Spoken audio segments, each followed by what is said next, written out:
¿Has escuchado sobre la leyenda del rock cuya caída de una palmera volvió loca a la prensa por días? Ese es Keith Richards, y esto es The Verset, Maestros de la Música. Soy Dick Carlson, bienvenidos. Antes de empezar te propongo un reto rápido. ¿Qué finca campestre famosa fue escenario de la redada de drogas más infame de Keith Richards? Y aquí otra. Si Keith no hubiera elegido la guitarra, ¿qué profesión tranquila y amante de los libros habría seguido? Deja tus respuestas en los comentarios y sigue viendo, revelaré las respuestas durante el video.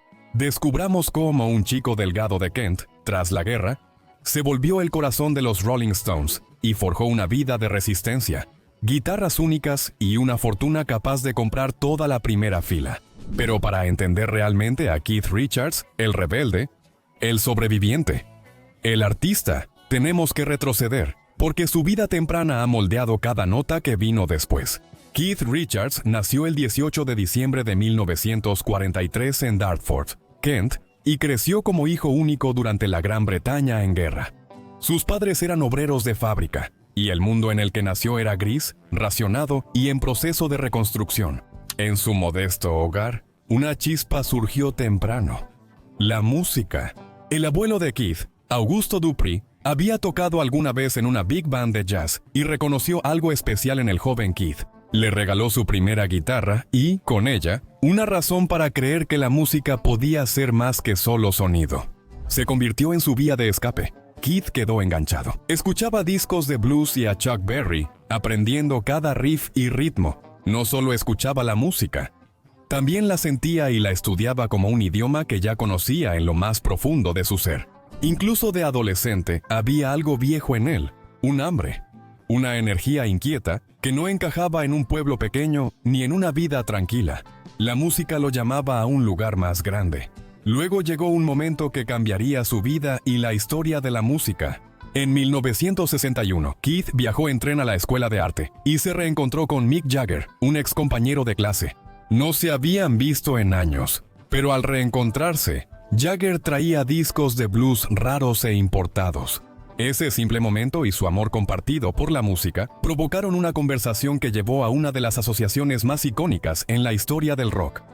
Para 1962, Keith, Mick y Brian Jones ya habían formado su banda, los Rolling Stones.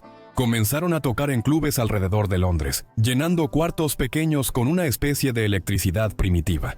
Y la guitarra de Keith no solo era parte de la banda, era su columna vertebral. Sus riffs eran filosos y peligrosos. Ese estilo se volvió su sello distintivo. Lo que inició en Dartford se transformó en un destino. Nadie, ni siquiera Keith, pudo prever lo que sucedería después.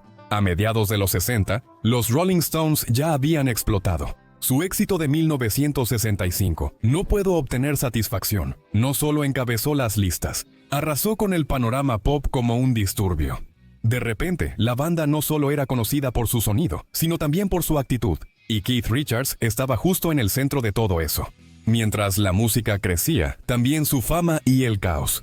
La colaboración de Keith y Mick para escribir canciones fue de las más influyentes, creando himnos icónicos. Pero el filo por el que caminaban musicalmente se desbordó en la vida real.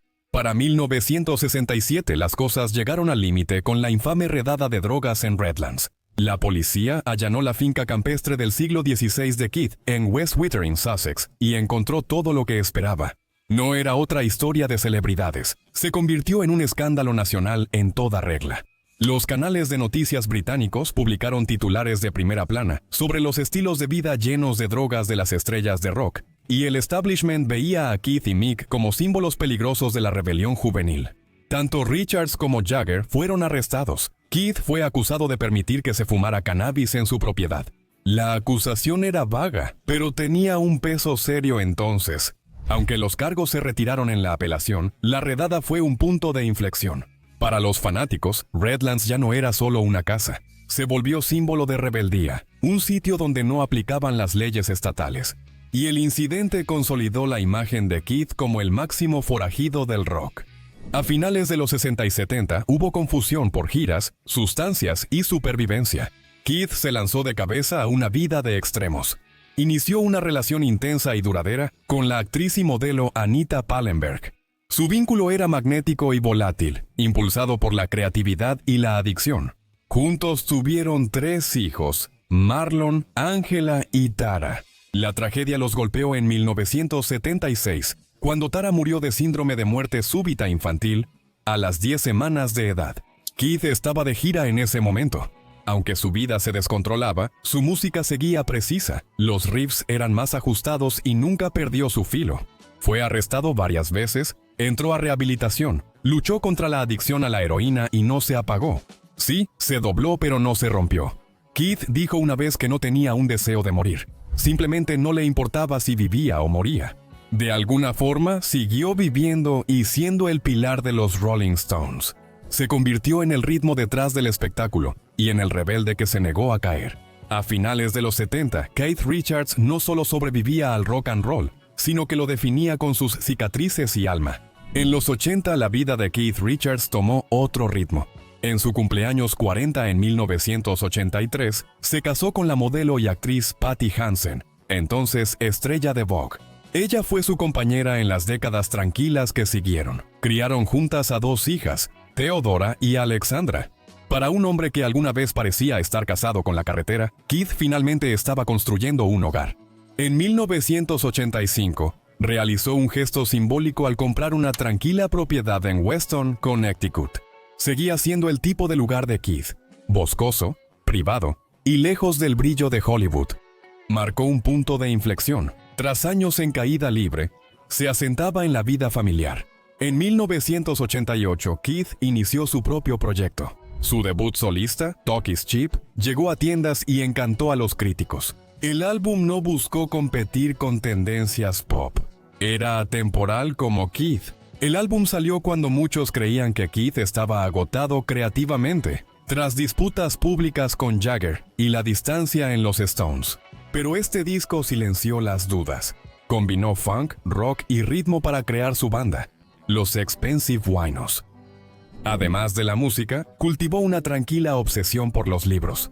Keith se volvió un lector apasionado y coleccionista de libros raros, construyendo bibliotecas privadas y pasando horas entre primeras ediciones polvorientas. Bromeó diciendo que si no fuera guitarrista, sería bibliotecario, y lo decía en serio. A inicios de los 90, Keith Richards llevaba una vida muy estructurada. Practicaba la meditación y se apegaba a rutinas familiares. Pero uno de sus hábitos más antiguos seguía sin cambiar. Siempre comía pastel de pastor antes de cada show. Todo esto no significaba que se hubiera ablandado. Había sobrevivido lo suficiente para valorar la estabilidad, pero su fuego interno seguía, ahora más enfocado. Keith aprendió a resistir y así se volvió algo único en el rock and roll, un símbolo tanto de desafío como de longevidad. Cuando llegó el nuevo milenio, Keith Richards ya no era solo una estrella de rock, era una institución, y los Rolling Stones seguían llenando estadios. De 2005 a 2007, su gira A Bigger Bang recaudó la asombrosa cantidad de $558 millones. En 2018 solo, 14 conciertos recaudaron $117 millones. Pero Keith no estaba persiguiendo cheques. Él solo hacía lo que siempre hacía: tocar, ir de gira y crear. En el camino, construyó su propia riqueza silenciosa. Sus propiedades lo demuestran. Redlands, su mansión del siglo XVI en West Wittering, sigue siendo un lugar sagrado. Es tanto fortaleza como reliquia de su pasado rebelde. Su propiedad en Weston, Connecticut, fue su residencia principal en Estados Unidos, donde leía, escribía y disfrutaba con su familia en paz. Luego está su refugio tropical, una villa privada en Parrot Cay, Islas Turcas y Caicos. Es remoto, sereno e impresionante. Ahí Keith desaparece cuando el ruido es demasiado fuerte. Su estilo de vida también evolucionó. Poseía Bentleys y Ferraris clásicos.